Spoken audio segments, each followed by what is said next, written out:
Boa noite, igreja. Vamos começar nosso culto de louvor e adoração a Deus. Quero te convidar a se colocar em pé para que a gente possa falar com Deus, pedir que Ele conduza esse momento. Senhor, muito obrigado, Pai, porque o Senhor tem cuidado de nós em cada detalhe das nossas vidas. Somos gratos, ó Pai, pelo Teu amor sobre as nossas vidas e pedimos, ó Deus, nesse momento, a Tua condução sobre esse culto, ó Pai, que possamos ser abençoados aqui, possamos ser transformados, Deus. Sabemos que o Teu Espírito está aqui conosco e desejamos poder cantar a alegria de poder viver isso. Sabemos que o Senhor está aqui, ó Pai, e isso enche os nossos corações de alegria, que nós possamos manifestar essa alegria por meio do louvor que vamos entoar a Ti, ó Pai. Em nome de Jesus, amém.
Os irmãos podem se assentar, graça e paz. Realmente com alegria nós nos reunimos aqui juntos para exaltar e bendizer aquele que é o Senhor da vida, o Senhor das nossas vidas, aquele que nos amou primeiro, que sonhou as nossas vidas antes de nós existirmos. Ele nos fez existir. Vamos ler um texto que está no livro dos Salmos, de número 111. Salmos número 111 vai ser exibido aí. Um texto que fala das obras magníficas de Deus. Aleluia! De todo o coração louvarei o Senhor, na companhia dos justos e na assembleia. Grandes são as obras do Senhor, consideradas por todos os que se alegram por causa delas. Em suas obras há glória e majestade, e a sua justiça permanece para sempre. Ele fez memoráveis as suas maravilhas, bondoso e compassivo é o Senhor. Ele dá sustento aos que o temem, sempre se lembra da sua aliança. Manifestou ao seu povo o poder das suas obras, dando-lhe a herança das nações. As obras de suas mãos são verdade e justiça. Fiéis são todos os seus preceitos. Estáveis são eles para todo o sempre, instituídos em fidelidade e retidão. Enviou ao seu povo a redenção, estabeleceu para sempre a sua aliança, santo e tremendo é o seu nome. O temor do Senhor é o princípio da sabedoria, revelam prudência todos os que o praticam. O seu louvor permanece para sempre. Amém. Grandioso é nosso Deus. As obras de Deus são para nós maravilhas. As obras de Deus são um sinal da grandeza de Deus. As obras que nós percebemos. Às vezes passa até meio que desapercebido de todos nós algumas coisas tão excepcionais. O nascer do sol envolve milhões, talvez bilhões de elementos aí, tanto físicos quanto de energia, e a gente muitas vezes sequer contempla isso, ou se apercebe disso, a grandeza de tudo isso, a temperatura do sol, a distância que ele está, os brilhos, os campos gravitacionais, falando só dos elementos físicos aqui. Mas quem criou tudo isso com uma perfeição tão grande, que nada disso se destrói sozinho, porque ele sustenta todas essas coisas, e muito mais. A obra de Deus é magnífica. E o verso 10 desse texto que nós lemos, ele fala uma coisa impressionante para nós. O temor do Senhor, conceber que todas as coisas foram feitas, foram criadas por esse que é o único, todo-poderoso, saber que Ele é quem Ele é, diz que é o princípio da sabedoria, é a base de uma inteligência genuína. Saber que nós somos criaturas desse Deus, nós somos amados desse Deus, nós fazemos parte da criação desse Deus.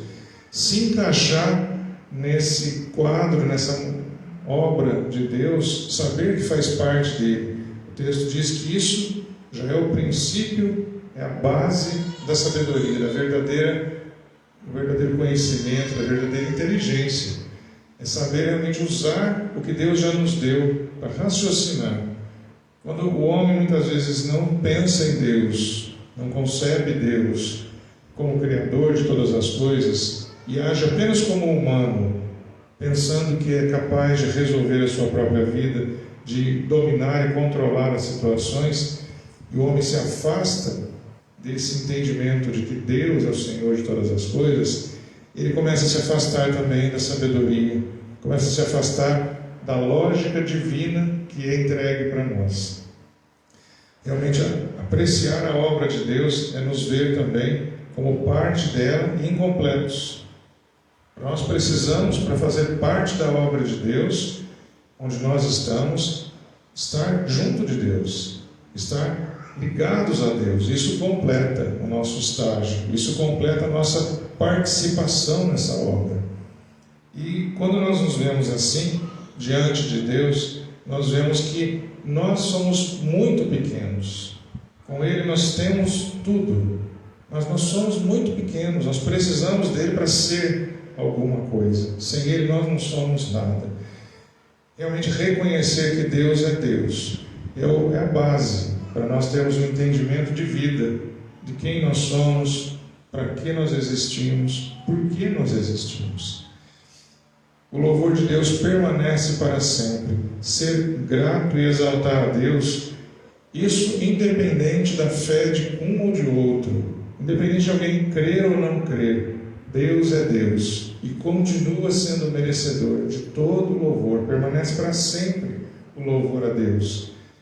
Nós só dissemos que, não crendo em Deus, Ele continua sendo Deus, e crendo em Deus, nós estamos próximos dEle, então nós somos muito mais do que nós éramos sem Ele. Que o louvor a Deus seja prestado, que nós sejamos criaturas amadas que somos de Deus, reconhecedoras disso, de que Ele é Deus, Ele é o Senhor de toda a vida, o Senhor das nossas vidas. A Ele todo louvor, a Ele toda a glória. Amém. Nós vamos cantar, vamos continuar louvando e exaltando nosso Deus, nos colocando em pé. E durante os cânticos que vão ser entoados, quem tiver dízimos e ofertas a trazer, pode trazer à frente no gasofilácio.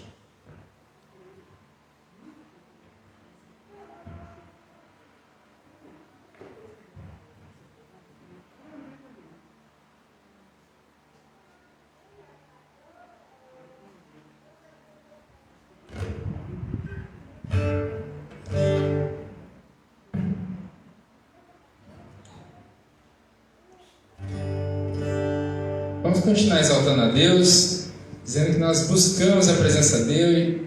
Como é bom a gente poder caminhar na direção de Deus, sabendo que a gente está seguindo reto em direção àquilo que Ele sonha para as nossas vidas. Então que nós possamos demonstrar esse desejo, essa busca por Cristo, por viver aquilo que Ele tem preparado para nós. Amém?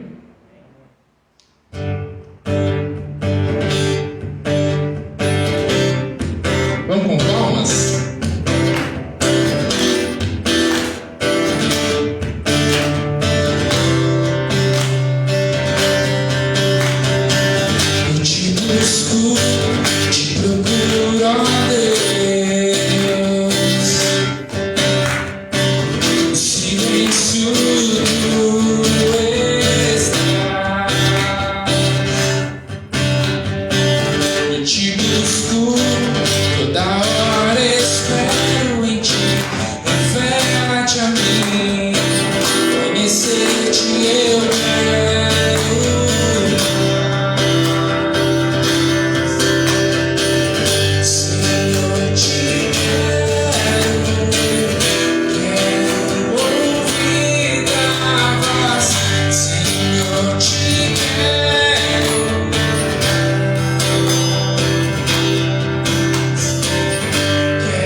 Deus grande, digno de todo louvor, de toda honra, de toda glória.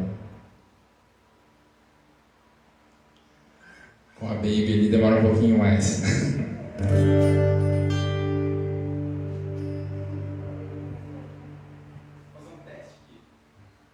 Vamos desperdiçar o serviço que nós fizemos essa semana.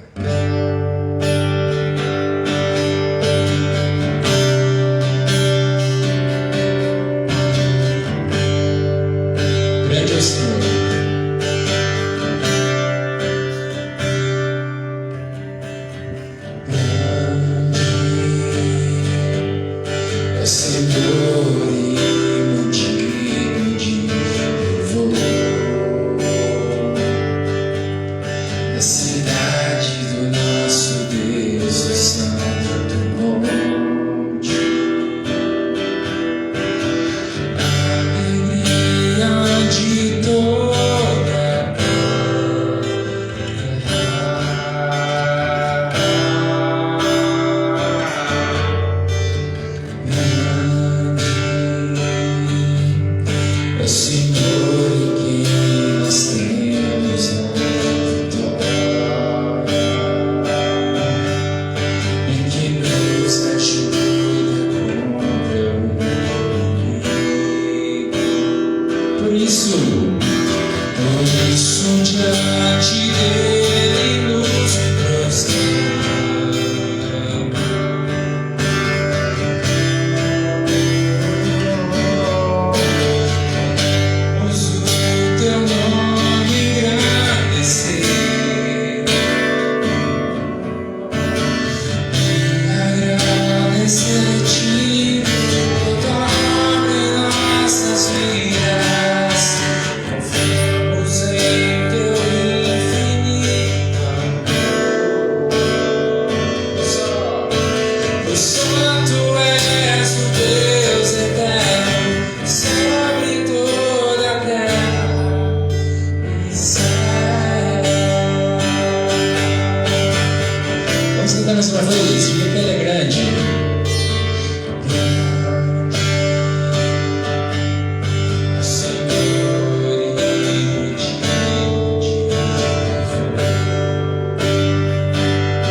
Porque o Teu amor nos alcançou, ó Pai.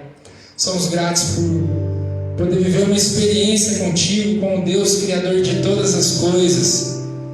Assim como foi mencionado, ó Pai, a natureza, o nascer do sol, o pôr do sol e tantas coisas que vemos por aí, muitas vezes nem damos tanto valor. São coisas incríveis, Pai, que compõe aquilo que nós somos, e sabemos que tudo isso vem de Ti, porque o Senhor é um Deus grande, um Deus majestoso, um Deus poderoso.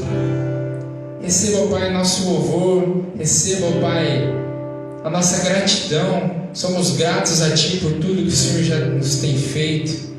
Te agradecemos, ó Pai, pelos dízimos e pelas ofertas. Pedimos, ó Pai, que o Senhor continue conduzindo essa igreja, que o Senhor continue, ó Pai, conduzindo, dando direção para que possamos avançar nessa cidade, possamos, ó Pai, encontrar outras pessoas que não conhecem desse Teu amor, e que essa igreja possa ser, ó Pai, abençoada, assim como o Senhor nos abençoou, possamos abençoar essa obra, esse espaço, e que, ó Deus, nós possamos alcançar, ser instrumentos Teus, para que muitas pessoas possam vir te conhecer. Esse é o desejo do nosso coração, Pai. Fique conosco, continua falando aos nossos corações. Esse é o nosso desejo em nome de Jesus. Amém. Amém. Você pode se sentar.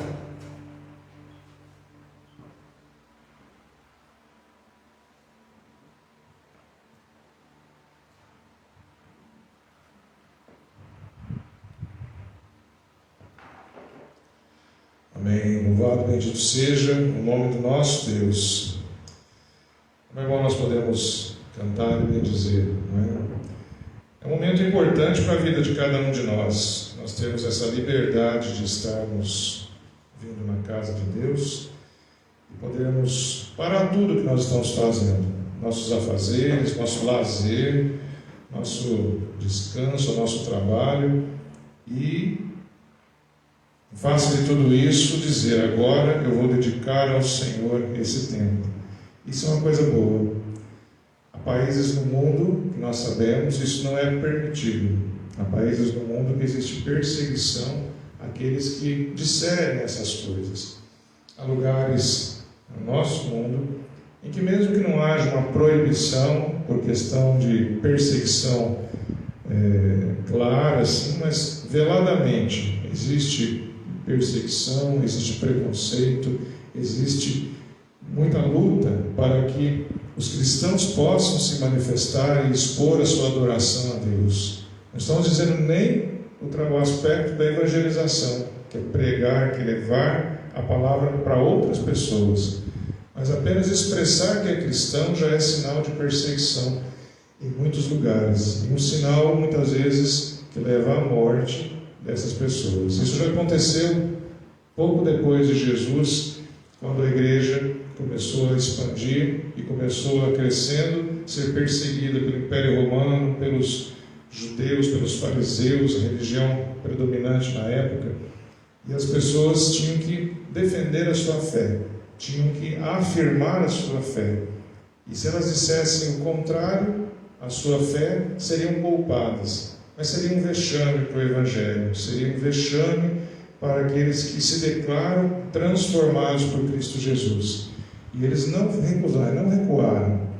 A Bíblia fala de Estevão, em Atos 6, um homem cheio do Espírito Santo, que quando foi trazido como diácono, como um servo do povo de Deus, junto ao povo de Deus, para abençoar, para interceder, ele foi perseguido, foi preso e foi apedrejado até a morte. E ele não negou a fé. Ele disse ainda que viu os céus se abrindo um pouco antes de morrer, porque ele sabia que o que ele estava fazendo era a única coisa que ele podia fazer, não negar a fé. Nós vamos meditar sobre um texto que está na carta de Paulo, ou melhor, no Evangelho de Jesus Cristo segundo Marcos, capítulo 7, os versos 14 ao 23. Marcos, capítulo 7, dos versos 14 ao 23. Esse texto vai mostrar uma passagem do ministério de Jesus Cristo.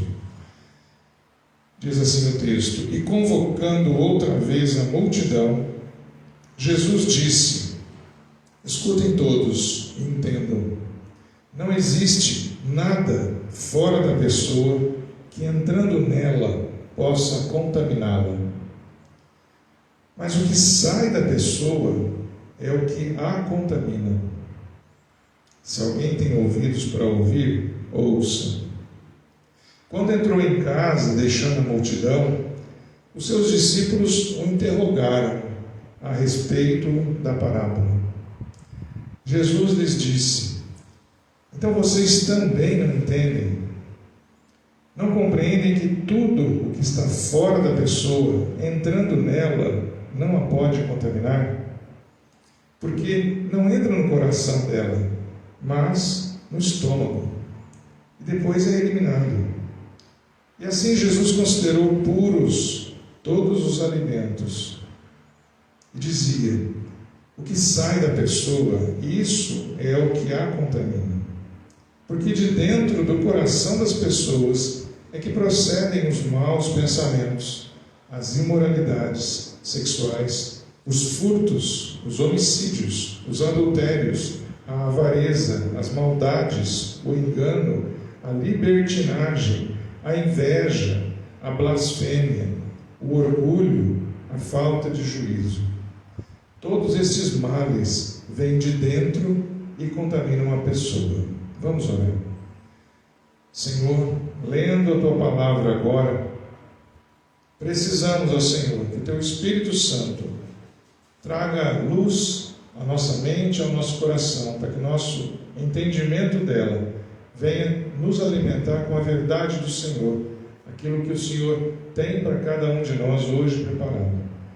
Abra esse entendimento nosso para que tudo que nesse momento nós estivermos, ó Deus, na leitura e na meditação dessa palavra, venha realmente edificar a Tua igreja para a honra e glória do Senhor. Amém. Meus irmãos, esse texto que nós lemos, essa passagem do ministério de Jesus, ele se deu logo depois, ou em sequência, a um questionamento que é feito pelos fariseus e alguns escribas sobre os tratos ou os modos dos discípulos de Jesus. Eles são questionados porque quando eles vão comer junto de Jesus, eles vão direto para a comida, partem, pegam, do jeito que eles estão, eles pegam o pão, partem, começam a comer e beber. E os fariseus, os escribas, os religiosos da época, dizem que isso é estranho aos costumes do povo judeu. Eles estão desrespeitando os costumes de que eles deveriam antes lavar as mãos, porque assim eles estariam fazendo a coisa certa. Do jeito que eles estão fazendo do jeito errado. E eles questionam Jesus sobre isso. Por que os seus discípulos não têm modos, ou os nossos modos? Porque eles desrespeitam as nossas leis, as nossas normas, nossos costumes. É onde nós lemos que Jesus, convocando outra vez a multidão, ele fala que eles não estão entendendo. Ele diz para o povo que não tem nada que vem de fora que contamine o homem. E aí já cria um grande trauma para as pessoas que estão ouvindo esse início de resposta de Jesus a tudo isso que ele fala. Porque era uma tradição, era um costume fazer isso. E um costume não, digamos assim, inventado por acaso. Porque o próprio povo de Deus, por muito tempo, especialmente pelas leis de Moisés, o grande profeta, o grande líder do povo judeu, deixou em muitos momentos orientações da parte de Deus para que as pessoas se purificassem. E tinham várias situações que era necessário se purificar. Quando as pessoas entravam em contato com alguma impureza, e a Bíblia indica algumas das impurezas, como secreções genitais, com sangue, com cadáveres de pessoas, ou cadáveres de animais, ou lepra. Então tinha algumas circunstâncias em que se alguém tocasse alguma desses objetos, desses corpos, enfim, eles tinham que se purificar, eles não poderiam continuar seguindo a vida deles sem uma purificação, eles tinham que se lavar. Eles tinham que se lavar bem, esperar um período, aí voltar para o convívio das pessoas. Então havia já realmente no povo judeu uma tradição de purificação. Existia isso. Mas é interessante que comer, propriamente para comer, não tem na Bíblia nenhuma orientação de Moisés, não tinha nenhuma orientação de Moisés que foi trazida da parte de Deus para que as pessoas se utilizassem. Foi realmente uma tradição humana. Foi uma ampliação do que já se conhecia, já que em várias situações tocar coisas impuras era obrigatória a purificação, eles também foram expandindo esse trabalho de higiene para outros setores ou outros momentos da vida. E aí, antes de comer, era importante lavar as mãos também, durante muito tempo, essa tradição foi sendo transmitida. E quando chega em Jesus, Jesus é o dono da vida. Jesus esteve, né, antes de Moisés. Jesus era antes da criação. Todas essas tradições, ou todos esses costumes, quando Moisés falou, Jesus falou para Moisés. Originou com Jesus. Então as purificações, quando foram solicitadas, elas tinham uma orientação divina, tinham uma orientação de Deus para a proteção, para a preservação da vida. Mas essa especificamente, orientação de lavar-se, né, lavar as mãos antes de comer, soou como um dos argumentos para mostrar que os discípulos de Jesus não estavam agindo bem, ou estavam sendo mal conduzidos por Jesus. Quando nós falamos sobre pensar sobre isso, quando Jesus mesmo fala o que entra no homem não o contamina, também nos parece nos dias de hoje uma coisa um pouco difícil de aceitar naturalmente. Afinal, se nós comermos alguma coisa estragada, vai fazer mal. Se nós comermos alguma coisa embolorada, vai fazer mal. Se nós tocarmos alguma coisa que esteja com alguma contaminação, uma doença, alguma coisa assim, né, e tocarmos o nosso rosto, a nossa boca, o nosso nariz, nós podemos nos adoecer com essas coisas. Então vejam que a ideia de lavar as mãos, ela também é bem atual. Hoje em dia nós somos fuzilados com essa orientação. A gente lava as mãos, a gente vai na cidade, a gente lambuza de álcool gel em todo lugar que entra, em todo lugar que sai, né? E a gente fica com a mão até grossa, e quando chega em casa a gente complementa o ritual lavando as mãos. Tudo porque nós temos um momento de higienização obrigatória e necessária por vários aspectos. Então assim, não parece tão estranho, tão absurdo o que os fariseus estavam falando para Jesus. Afinal tem sentido, né? Estou preservando a vida, estou evitando contaminação. E Jesus vem dizer para o povo que isso, o que entra no homem, o que o homem come, o que o homem toca, isso não faz mal. Como não faz mal, você pode até matar.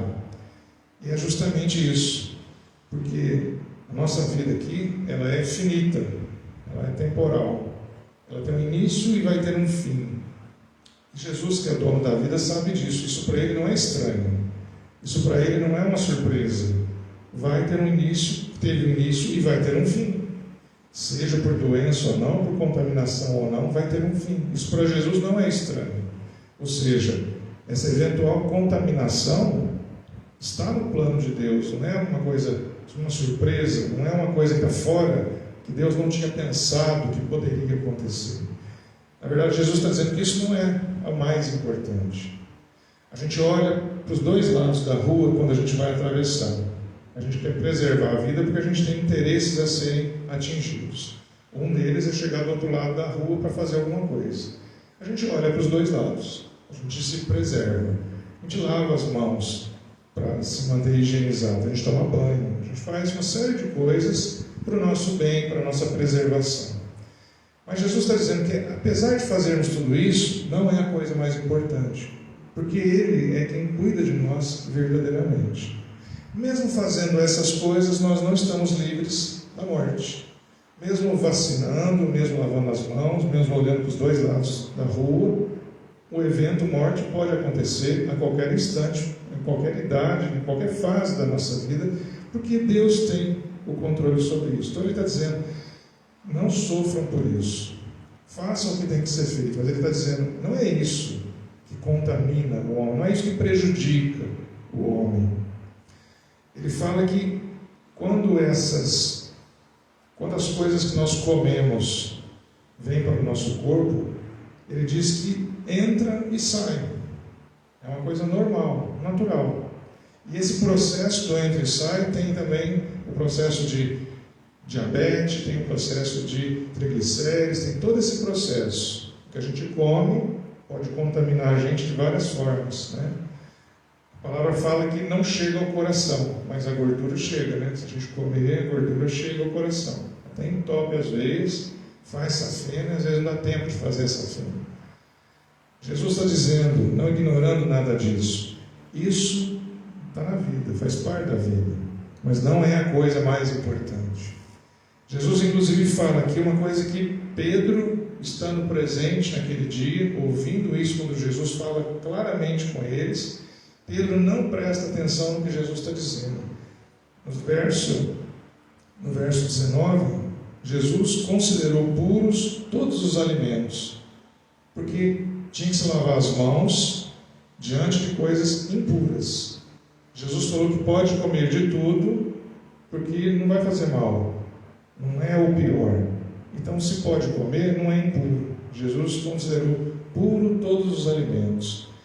Moisés tinha dito um pouco antes, na verdade, séculos antes, que alguns animais, alguns alimentos eram impuros, não eram para ser tocados, não eram para ser comidos.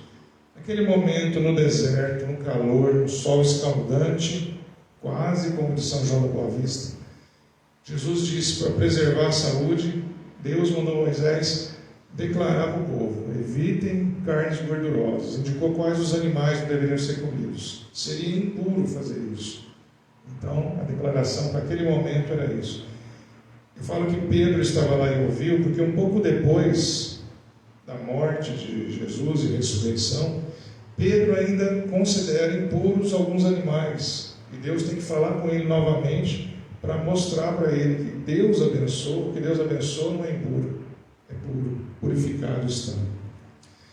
Jesus está dizendo que há uma coisa mais grave do que o alimento que você põe na boca sem lavar as mãos. Ele está falando que o que contamina o homem, na verdade, é o que sai dele. Isso é que o homem tem que se preocupar. Aquilo que motiva o homem a caminhar e a fazer, e portanto, antes a pensar, isso é preocupante. Isso Deus se importa muito mais. Isso nós devemos ter muito mais preocupação. Porque Jesus está dizendo aqui, ele fala para o povo e diz ainda, quem tem ouvidos para ouvir, ouça.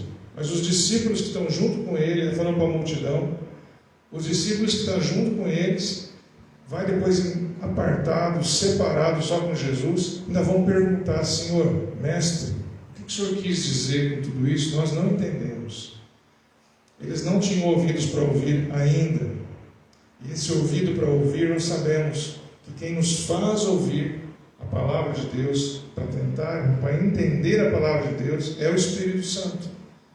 Nós acabamos de há pouco orar pedindo que Ele nos dê esse entendimento. Os discípulos, nesse momento, ainda não tinham o Espírito Santo junto de Jesus, mas ainda não tinham recebido o Espírito Santo de Deus. Então eles não tinham ainda ouvidos para ouvir claramente, entender claramente o que Deus estava falando naquele momento. Mas Jesus esclarece e diz isso, que realmente o que nós comemos, ou a maneira como nós nos portamos, isso está no cotidiano, no dia a dia, nós vamos ter que nos ajustar a essas coisas. Mas não é o mais importante. Ele diz que o que é grave, que realmente deve nos incomodar, é o que brota do nosso coração e que faz a gente se mover, faz a gente pensar, faz com esse pensamento a gente falar e agir de acordo com o que nós acreditamos, que nós concebemos. O que nasce do coração, e ele fala que o que nasce do coração são muitas coisas que nós resumimos numa palavra: o pecado. O pecado é uma semente que nasce com o homem desde bebezinho, no coração. O coração do homem é um chão, é um terreno para crescer em muitas coisas. E no coração do homem que já nasce com essa semente, o pecado. Para a gente visualizar isso, é como um terreno, que nem esse terreno da frente da igreja, terra, é um coração. E com essa semente espalhada que tem em todo lugar, o que acontece? Começa a crescer e começa a brotar. No início é quase imperceptível, mas depois de pouco tempo começa a tomar, parece que só se vê o mato que está crescendo. A gente só vê o resultado da germinação dessa semente que nós aqui estamos visualizando como o pecado. O coração do homem já nasce com essa semente e ele só precisa não fazer nada para ela crescer. Porque o mal que a gente não deve fazer, que a gente sabe que não deve fazer, muitas vezes a gente faz, porque não depende apenas do que vem de fora, do que a gente vê, do que a gente ouve, do que nos influencia. Mas o nosso coração já tem uma tendência para fazer o mal. Esse mal, esse pecado, nós chamamos pecado. Pecado é desobedecer à vontade de Deus. É não fazer as coisas do jeito que Deus quer que a gente faça. A vontade de Deus, Romanos 12:2, fala que ela é boa, perfeita e agradável. Se a gente não faz as coisas desse jeito, as coisas não são tão agradáveis, não são perfeitas, não são sequer boas. Elas agradam talvez a nós, elas talvez sirvam para nós. Para nós, de repente, está dentro do nosso padrão de bondade e justiça. Mas o de Deus é a excelência. A vontade de Deus é boa, perfeita e agradável. E quando nossa vontade não está de acordo com a vontade de Deus, ela é pecado. Desobedecer, não cumprir a vontade de Deus é pecado. O verso 21 e 22 fala: maus pensamentos são pecado, imoralidades sexuais são pecado, furtos são pecado, homicídios, adultérios, avareza, as maldades, o engano, libertinagem, fazer o que quer, não ligar para norma nenhuma, a inveja, a blasfêmia, falar mal de Deus, orgulho, falta de juízo, falta de pensar para fazer as coisas. Aqui a Bíblia não está dizendo que são só esses os pecados, não. Aqui é apenas para a gente ter uma noção, Jesus dizendo do que são esses males que nascem do coração. E nós temos uma posição diante disso, que é o que Jesus tem para nós. Romanos 6:11, lá diz que Jesus já fez tudo. Ele morreu na cruz para que nós nos tornássemos mortos para o pecado e vivos para Deus. Porque essa é a condição, essa é a forma que nós devemos dia a dia buscar fazer na nossa vida. Buscar santidade, buscar conhecer a vontade de Deus e fazer essa vontade na nossa vida também. Quando nós não fazemos isso, quando nós não agimos nesse sentido, quando nós concordamos com o mato do pecado crescendo, ele vai tomando força, ele vai ficando mais difícil até de ser tratado. E a gente precisa, como a própria direção de Jesus, o próprio ato de Jesus, fazer uma coisa drástica. Nós realmente temos que romper com essa semente do mal no coração. Nós não podemos concordar com ela, não podemos conceber que seja normal, porque é justamente isso que Satanás quer de nós, que a gente ache que essas coisas são assim mesmo. Não tem problema de nenhum, uma mentirinha, um pensamentozinho, uma açãozinha que não é perfeita, porque Deus entende, afinal Ele é amor. Isso é a mentira de Satanás. Deus é amor e Deus é justiça, não mas Deus é amor, Ele é plenitude de conhecimento sobre nós, e Ele é justiça, Ele sabe o que é certo e o que é errado. Nós é que não sabemos. Nós não precisamos explicar para Deus as coisas para Ele entender o nosso lado. Ele sabe. É nós é que não entendemos o nosso próprio lado. Que lado nós estamos? Se nós estamos fazendo a coisa certa ou não. Que nem nós lemos no Salmo 111. Para a gente buscar sabedoria, a gente tem que estar visualizando Deus como Senhor, como Criador. Ele em primeiro lugar. Qual a vontade dele antes da minha? A nossa vontade, muitas vezes, ela é supérflua. Muitas vezes o que nós desejamos, nem nós concordamos depois que desejamos, que até obtivemos aquele projeto, aquele sonho. Até a gente próprio pode perceber como foi mal o plano que nós fizemos, mas na hora é a vontade. Se o princípio da sabedoria é o temor do Senhor, para a gente fazer as coisas do jeito certo, com sabedoria, a gente tem que considerar Deus primeiro. Quando a gente não faz isso, quando a gente não age com sabedoria, o fracasso é quase iminente. Qual o fracasso? O pecado. Pecar é fracassar. Pecar é estar desalinhado com Deus. Pecar é estar fora da vontade de Deus. É estar buscando essa vida de sofrimento que o pecado faz a gente ficar preso. É viver nesse matagal do coração nosso, que a gente não acha nem caminho para passar mais. E começa a pensar, não tem jeito, eu não consigo fazer isso. Mas olha, gente, o Criador dos céus e da terra, Ele se fez carne para viver a nossa vida, sofrer aqui nessa vida e ser morto e se afastar de Deus, Jesus Cristo. Ele sofreu muito para que a consequência do nosso pecado não nos afastasse de Deus também. Ele fez o que aconteceria com a gente. Ele se afastou do Pai na crucificação, na morte. Ele se afastou de Deus, conheceu a morte, e a partir disso, esse preço que foi pago, Deus o resgata novamente, o chama à vida novamente na ressurreição, e ele volta para o céu, e Deus fala, então agora eles vão voltar, nós vamos voltar para o céu. O caminho foi aberto, o caminho é Jesus Cristo. Quando nós temos essa alusão clara sobre o grave problema que o homem realmente tem que se preocupar, o pecado não podemos dar trégua para ele. O pecado, ele é uma força descomunal. Ele pode destruir realmente.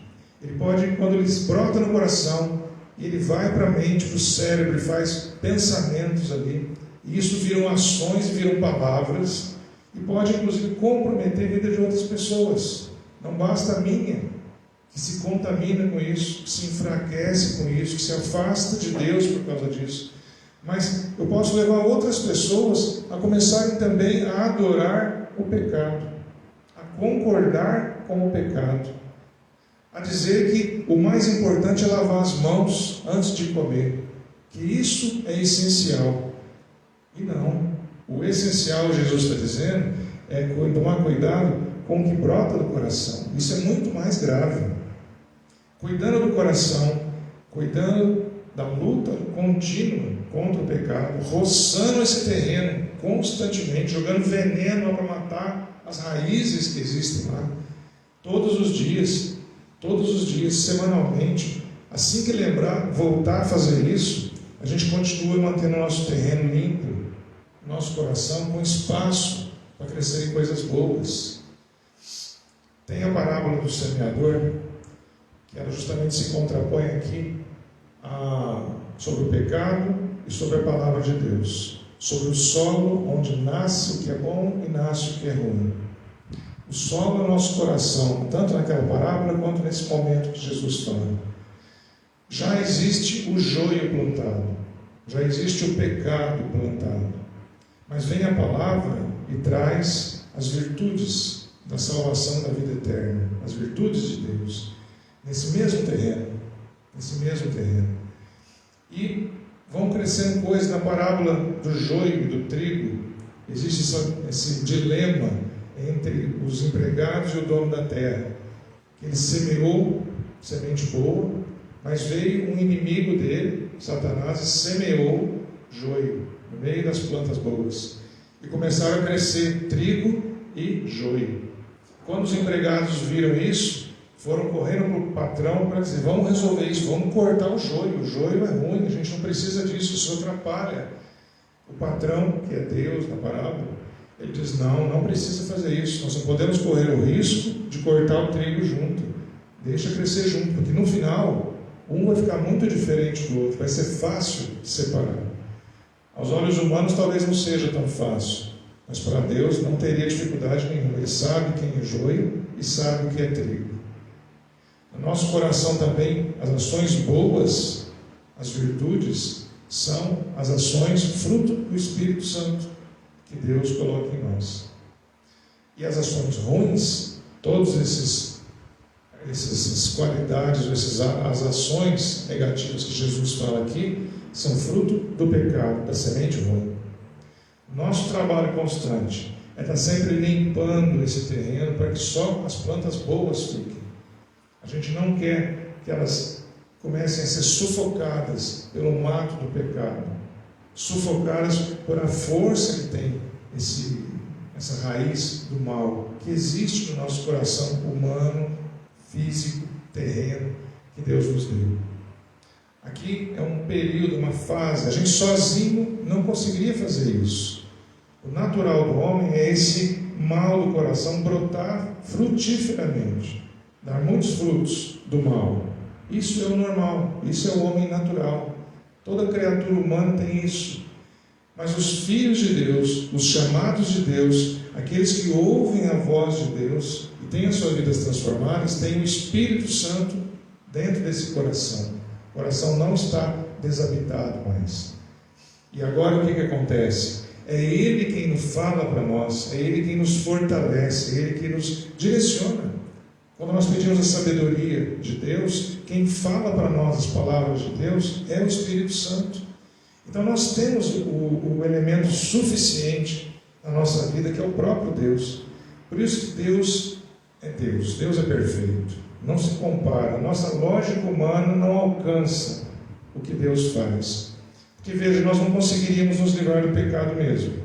O que Ele faz? Ele mesmo vem e se instala em nós, criatura, dá força suficiente, traz a sabedoria, nos dá força para resistir ao mal, nos dá discernimento para fugir da aparência do mal, das coisas que têm aparência do mal, para não cair em tentação, para não se sujeitar aos riscos do pecado. Então Deus faz tudo. No final das contas, Deus faz tudo. E por fim, meus irmãos, uma vez que Jesus quer que nós sejamos atentos a isso, antes de qualquer outra coisa, as nossas vidas estão nas mãos de Deus. Ele quer que nós tenhamos essa busca contínua de santidade. Ele quer que a gente se aproxime dele cada vez mais. Ele não nos quer caminhando nessa terra como gado que está num pasto aberto. Eu estou usando muito o campo, né, de expressão, né? Mato, veneno. Daqui a pouco faz propaganda de defensivo. Mas Jesus usava muito as figuras, né, de agricultura e também de cuidado de rebanho para falar com o povo. A gente vai ler muito nos textos como aqui a gente leu. Nós temos esse privilégio de ter o Espírito Santo em nossas vidas, nos tratando, nos conduzindo. E Deus quer que a gente aproveite disso. Ele não quer que a gente apague o Espírito. Se o Espírito está falando, basta a gente dar atenção e ouvir. Não quer para a gente ignorar. O Espírito continua falando. O Espírito continua tratando conosco, nos incomodando, e ainda bem que Ele faz isso. Que por conta própria, sem Deus, realmente a nossa vida seria uma preocupação apenas com lavar as mãos, preocupação apenas em estar vestido adequadamente, em falar na hora certa, em ser politicamente correto. Isso seria preocupação do homem natural, que já é, né, estar convivendo com outros sem prejuízo, ou talvez com algum lucro, e nada mais. Em Jesus nós temos essa segurança de que Ele promove o sustento para as nossas vidas, para combater o mal, e Ele nos motiva a fazer isso por meio do Espírito Santo dele. Na palavra Ele próprio orienta: não apague o Espírito, ouça o que o Espírito diz à igreja, a nós, fomos chamados por Ele. Que nós tenhamos êxito nessa batalha com consciência que ela existe. Isso chama batalha espiritual. A batalha do cotidiano nossa, da sobrevivência, depende de trabalhar, né? Depende de cuidar da saúde, depende de manter as contas em dia. Isso é a batalha cotidiana de todo mundo, cristão e não cristão, gente que acredita em Deus, gente que não acredita em Deus. Mas essa batalha espiritual, ela é especial, ela é para os filhos de Deus.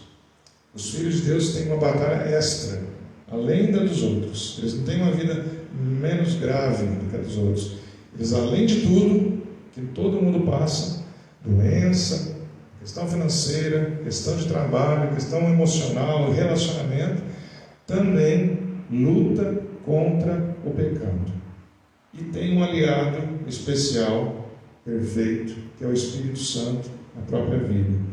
Que essa batalha seja duramente lutada por nós todos os dias, mas com a esperança, ou com a melhor ainda, com a convicção de que a vitória é alcançada. Ela pode ser alcançada. Nós somos limitados aqui em muitas coisas. Tem muitas coisas que a gente pode talvez pensar e imaginar, isso eu não vejo por onde, não tem como eu fazer isso ou aquilo. A primeira limitação nossa está nessa questão de se sentir menor, inferior. O pecado usa isso para dizer que nós não temos força para combater, nós temos a obrigação de seguir as ordens dele. Mas nós, irmãos, nós não precisamos ter mais esse sentimento, essa tradição, essa cultura de morte na nossa vida. Cristo já fez isso por nós, o sacrifício que nos libertou dessa prisão, o sacrifício que nos permite sair dessa prisão e caminhar com segurança, caminhar com convicção de que nós podemos romper com essas coisas que nos aniquilavam, que nos destruíam, que é o pecado. Irmãos, ainda que comamos ou nos contaminamos com qualquer coisa que possa ferir o nosso corpo, que nada afete a nossa relação com o nosso Criador, com o nosso Deus, que nada prejudique o nosso contato com aquele que é a fonte da vida, da verdadeira vida.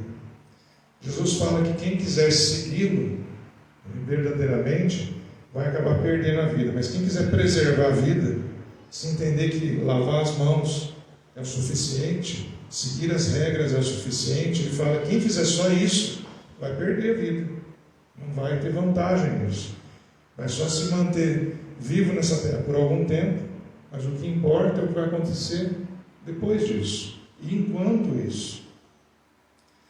Que Deus nos dê essa força e essa contínua convicção de que Ele está conosco e espera de nós essa receptividade, essa percepção. Ele espera que nós não nos esqueçamos de nada disso, que nós tenhamos Ele realmente como alvo das nossas vidas. E as outras coisas, Ele fala na própria palavra em Mateus, que quando nós buscamos as coisas dele primeiro, o reino dele em primeiro lugar, e a justiça dele, as outras coisas, todas são acrescentadas. Lavando ou não lavando as mãos, fazendo ou não fazendo o que a comunidade, a sociedade dita, o que importa mesmo para a nossa vida e viver bem, é estar bem com Deus, buscando e fazendo a vontade de Deus. Que Deus seja louvado, que a sua vida seja fortificada por essa palavra em nome de Jesus. Amém. Nós vamos orar agora, depois imediatamente nós vamos cantando mais um cântico de adoração e de envio nesse momento. Vamos colocar em pé para nós estarmos orando. Senhor nosso Deus, Pai de amor e misericórdia, o Senhor é bom. O Senhor é tudo de bom. Tudo que nós pudermos, ó Deus, imaginar ou conceber de perfeito e de agradável, como a tua vontade é, somente o Senhor pode se enquadrar na perfeição, na completude, porque somente o Senhor é Deus. Tua palavra, Senhor, que nos motiva a prestar atenção no que realmente importa, que é cumprir com a tua vontade nas nossas vidas. Dá-nos, ó Deus, em nome de Jesus, ouvidos para ouvir essa palavra, e dá-nos força, Senhor, para tanto resistir ao maligno, quanto para fugir dessas ações negativas, prejudiciais, sim, ao nosso coração, que nos levaria a estar pecando. Nos coloca nesse caminho de santidade, Pai. Nos mantém nesse caminho para a honra e glória do Teu nome. Que nosso testemunho seja agradável na Tua presença e motive outros a conhecerem do Teu reino e a terem um encontro com o Senhor e a vida eterna em Cristo Jesus. Essa é a nossa oração, pedindo todas essas coisas em nome do Senhor Jesus. Amém. Vamos cantar e louvar o nosso Deus.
sustentas quando eu clamo, me dizendo quem eu sou.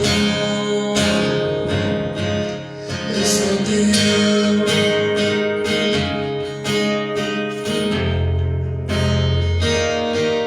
Quem sou eu pra ser visto com amor, mesmo em meio ao pecado, tu me faz levantar. Quem sou eu pra que a voz que acalma o mar e acalma com a tormenta que se faz dentro de mim, não apenas por quem sou, mas porque tu és fiel, e por tudo que eu faça, por tudo que tu és. Eu sou como um vento passageiro que aparece e vai embora, como onda no oceano, assim como um vapor. Daí escutas quando eu chamo, me sustentas quando eu amo, me dizendo quem eu sou. Eu sou teu.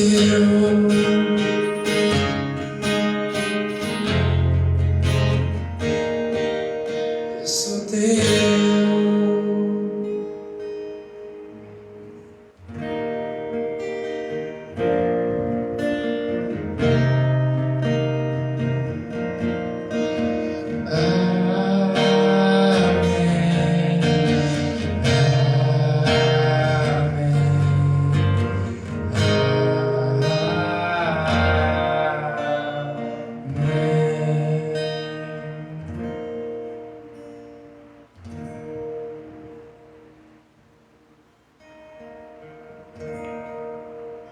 Nós vamos cantar o amém de novo, mas vamos repetir a bênção nesse instante. Que a graça do nosso Senhor e Salvador Jesus Cristo, o imenso amor de Deus, o nosso Pai, a comunhão, as consolações, o discernimento e a sabedoria do Espírito Santo sejam sobre todos vós e sobre todo o povo de Deus, espalhado em toda a terra, hoje e para todos sempre. Amém. Amém. Agora novamente o amém.